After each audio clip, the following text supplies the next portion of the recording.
Empirical data క్షేత్రస్థాయిలో అనుభవపూర్వకంగా సేకరించిన సమాచారం, 1 జనాభా, 2 అక్షరాస్యత శాతం, అనుసరిస్తున్న వృత్తులు, ఉద్యోగాలు, ఆర్థిక పరిస్థితులు, వీటన్నిటి నేపథ్యాన్ని తీసుకొని ఈ వర్గీకరణ చేయాలని సుప్రీంకోర్టు మనకు చెప్పడం జరిగింది అధ్యక్ష. వీటన్నిటి నేపథ్యంలో రాష్ట్ర ప్రభుత్వము ఒక మంత్రివర్గ ఉపసంఘాన్ని ఏర్పాటు చేసింది అధ్యక్ష. దానికి బాధ్యత ఉత్తమ్ కుమార్ రెడ్డి గారిని మంత్రివర్గ ఉపసంఘానికి చైర్మన్గా నియమిస్తూ, సభ్యులుగా శ్రీధర్ బాబు గారిని, అదేవిధంగా దామోదర్ రాజనరసింహ గారిని, పొన్నం ప్రభాకర్ గారిని, సీతక్క గారిని, డాక్టర్ మల్లు రవి పార్లమెంట్ సభ్యుడిని మనం ఈ క్యాబినెట్ సబ్ కమిటీలో సభ్యులు చేసి వాళ్ళ చేత మొత్తం 6 సార్లు వాళ్ళు సమావేశమై వాళ్ళు ఇచ్చిన సూచనలు అన్నిటిని కూడా పరిగణలోకి తీసుకొని వారి సూచన మేరకు 1 మ్యాన్ కమిషన్ అపాయింట్ చేసినాం అధ్యక్ష. 1 మ్యాన్ కమిషన్లో షమీమ్ అఖ్తర్ గారిని మనం 1 మ్యాన్ కమిషన్ 8681 రిప్రజెంటేషన్స్ తీసుకున్నారు అధ్యక్ష. జిల్లాలలో పర్యటన చేయడం కానీ వారి దగ్గరకు వచ్చి వివరాలు అందించిన వాళ్ళ యొక్క అభిప్రాయాలు అన్నిటినీ వారు తీసుకొని స్పష్టంగా వారు ఒక పూర్తి స్థాయి ఎక్సర్సైజ్ చేసి చాలా పారదర్శకంగా, ఎందుకంటే ఏ ఒక్కరికి కూడా ఇందులో అన్యాయం జరగకూడదు, ఈ కమిషన్ ఇచ్చే నివేదిక పట్ల ఎవరికి అనుమానాలు ఉండకూడదు అని ఒక ప్రత్యేకమైన కార్యాచరణ తీసుకొని అందరి అభిప్రాయాలు విని వారు ఒక స్పష్టమైన నివేదికను, సూచనను తెలంగాణ రాష్ట్ర ప్రభుత్వానికి ఇవ్వడం జరిగింది అధ్యక్ష. ఈరోజు ఈ ఎస్సీ ఉపకులాలలో దాదాపుగా 59 కులాలు ఉన్నాయి అధ్యక్ష. ఈ 59 కులాలకు సంబంధించి ప్రభుత్వ రంగ సంస్థలలో వాళ్ళు చేస్తున్న ఉద్యోగాలు కానీ, విద్యా అవకాశాలు కానీ, రాజకీయ అవకాశాలు కానీ, గ్రాంట్ అండ్ ఎయిడ్ సంస్థల నుంచి కూడా కమిషన్ సమాచారాన్ని సేకరించింది అధ్యక్ష. వీటన్నిటిని దృష్టిలో పెట్టుకొని జస్టిస్ షమీమ్ అఖ్తర్ కమిషన్ తన నివేదికను 2025 ఫిబ్రవరి 3వ తారీఖున ఈ మంత్రివర్గ ఉపసంఘానికి సమర్పించింది అధ్యక్ష. 4 తారీఖు రోజు ఎంబడే మంత్రివర్గాన్ని ఏర్పాటు చేసి వారు ఇచ్చిన కమిషన్ యొక్క సూచనలు తూచా తప్పకుండా ఆమోదించడం జరిగింది అధ్యక్ష. ఎక్కడ కూడా మనం కమిషన్ రికమెండేషన్స్ నుంచి డీవియేట్ చేయలేదు అధ్యక్ష. ఎందుకంటే 7 న్యాయమూర్తుల ధర్మాసనం ఇచ్చిన జడ్జిమెంట్ నేపథ్యంలో మంత్రివర్గ ఉపసంఘాన్ని ఏర్పాటు చేసి మంత్రివర్గ ఉపసంఘం 6 సార్లు సమావేశాన్ని చేసి అధికారులతో, న్యాయ నిపుణులతో చర్చించి 1 మ్యాన్ కమిషన్ అపాయింట్ చేసినాం. 1 మ్యాన్ కమిషను వివిధ జిల్లాలు, వివిధ ప్రాంతాలు, వివిధ స్టేక్ హోల్డర్స్ని అందరితో మాట్లాడి వాళ్ళు ఇచ్చిన నివేదికలు కానీ 8681 రిప్రజెంటేషన్స్ని అన్నిటిని కూడా తీసుకొని క్రోడీకరించి చట్టపరిధిలో వారు చేయగలిగిన అన్ని అంశాలను పరిగణలోకి తీసుకొని వాళ్ళు ఒక నిర్ణయం తీసుకున్నారు అధ్యక్ష. దాని ప్రకారం 59 ఎస్సీ కులాలను 3 గ్రూపులుగా విభజించడం జరిగింది అధ్యక్ష. గ్రూప్ 1 కింద 15 ఉపకులాలను తీసుకొని వాళ్ళకు 1% సామాజికంగా, విద్యాపరంగా, ఆర్థికంగా పూర్తిగా వెనుకబడిన వర్గాలను గ్రూప్ 1 కింద తీసుకున్నాడు అధ్యక్ష. 1% రిజర్వేషన్ వాళ్ళకి ఇవ్వడం జరిగింది అధ్యక్ష. అదేవిధంగా గ్రూప్ 2 మధ్యస్థంగా లబ్ధి పొందిన ఎస్సీ కులాలు, మోడరేట్ బెనిఫిషియర్స్, వాళ్ళను 18 కులాలు ఉన్నాయి అధ్యక్ష. అందులో 9% రిజర్వేషన్లు వాళ్ళకు ఇచ్చిండ్రు అధ్యక్ష. అదేవిధంగా గ్రూప్ 3 అధ్యక్ష గణనీయంగా లబ్ధి పొందిన, అంటే కొంచెం సిగ్నిఫికెంట్గా బెనిఫిట్ పొందిన వర్గాలు 26 కులాలు ఉన్నాయి అధ్యక్ష. వాళ్ళకు 5% రిజర్వేషన్. ఈరోజు రాజ్యాంగ పరిధిలో ఎస్సీలకున్న 15% రిజర్వేషన్లను గ్రూప్ 1 కింద 1%, గ్రూప్ 2 కింద 9%, గ్రూప్ 3 కింద 5%, 15% రిజర్వేషన్లను ఈ రకంగా పంచడం జరిగింది అధ్యక్ష.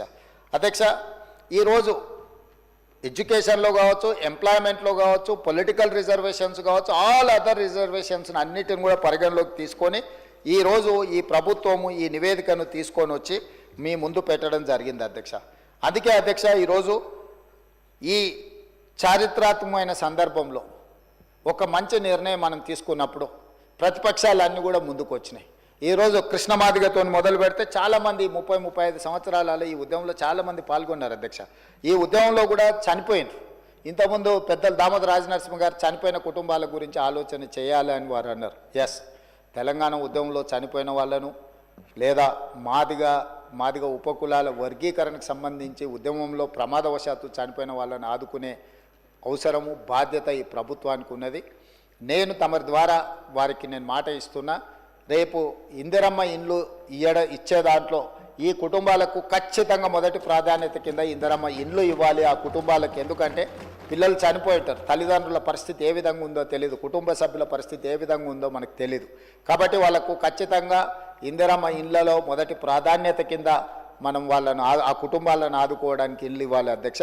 అదేవిధంగా రాజీవ్ యువ వికాసం కింద నిన్ననే మనం కొన్ని పథకాలు ఇచ్చుకున్నాం. ఆ కుటుంబంలో చదువుకున్న యువకులు కానీ యువతులు కానీ ఆ కుటుంబం అంటే వాళ్ళ సోదరులు సోదరిమణులు ఎవరైనా ఉంటే వాళ్ళకి ఈ అప్ టు 4 lakhs ఏదైతే ఫైనాన్షియల్ అసిస్టెన్స్ మనం ఇస్తున్నామో వాళ్ళకు ప్రాధాన్యత కింద ఆ కుటుంబాలకు, ఆ చనిపోయిన కుటుంబాలకు ఈ రాజీవ్ యువ వికాసం స్కీమ్లో కూడా వాళ్లకు అవకాశాలు కల్పించాలని చెప్పి తమరి ద్వారా వారికి మాట ఇస్తున్న అధ్యక్ష. ఇది ప్రభుత్వం యొక్క బాధ్యత. ఎందుకంటే ఒక ఉద్యమం జరిగినప్పుడు, ఒక పోరాటం జరిగినప్పుడు ఎవరైతే ప్రాణాలు కోల్పోయినరో ఆ కుటుంబాలను ఆదుకోవాల్సిన బాధ్యత మన అందరి మీద ఉన్నది అధ్యక్ష.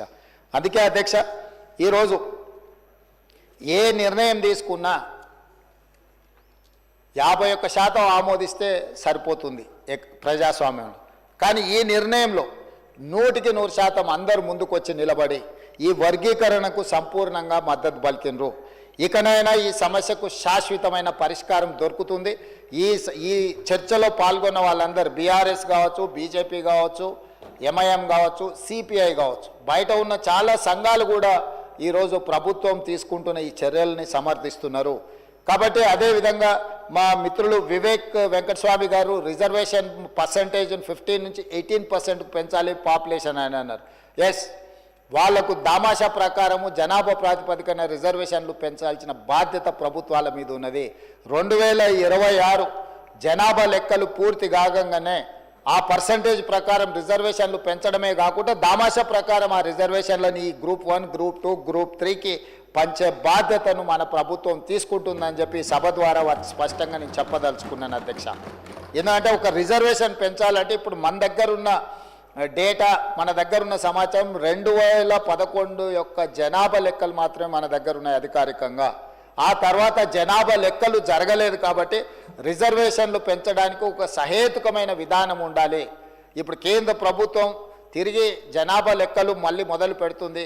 2020లో నాకు తెలిసి ఆ జనాభా లెక్కలు మొత్తం తేల్తాయి. ఆ జనాభా లెక్కల ప్రకారము ఎస్సీ రిజర్వేషన్లను కూడా పెంచుతుంది ఈ ప్రభుత్వము. ఈ ప్రభుత్వానికి స్పష్టమైన విధానం ఉన్నది. చట్టపరంగా ఎలాంటి చిక్కులు లేకుండా ఎస్సీలకు కానీ ఎస్టీలకు కానీ వాళ్ళకి పెంచాల్సిన రిజర్వేషన్లను ఏ విధంగా పెంచి రిజర్వేషన్లు పెంచడం, సహేతుకబద్ధంగా వాళ్ళకు పంచడం అనేది ఈ ప్రభుత్వం తీసుకుంటుంది.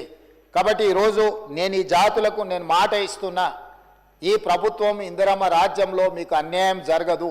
గతంలో ఏదైనా అన్యాయం జరిగినా కూడా దాన్ని సరిదిద్ది భవిష్యత్తులో మీకు మేలు జరిగే విధంగా ఈ ప్రభుత్వం కార్యాచరణను తీసుకుంటుంది. అమలు చేసే విధానంలో కూడా పారదర్శకత పాటిస్తాము. ప్రతిపక్షాలను అన్నిటిని కూడా కలుపుకొని ఇట్లాంటి విషయాలలో భేషజాలకు పోకుండా అందరినీ సంప్రదించి అందరి అభిప్రాయం తీసుకొని ముందుకెళ్లే విధానాన్ని మా ప్రభుత్వము అవలంబిస్తుంది. ఈరోజు సహకరించిన ప్రతిపక్షాలకు అందరికీ, సభలో చర్చలో పాల్గొన్న సభ్యులందరిని కూడా మరొక్కసారి మనస్ఫూర్తిగా అభినందిస్తూ ఈ బిల్లును ఏకగ్రీవంగా ఆమోదించినందుకు తమరికి సభ్యులందరికీ కూడా మనస్ఫూర్తిగా కృతజ్ఞతలు తెలియజేస్తూ సెలవు తీసుకుంటున్నాను అధ్యక్ష. మంత్రి గారు. Speaker sir.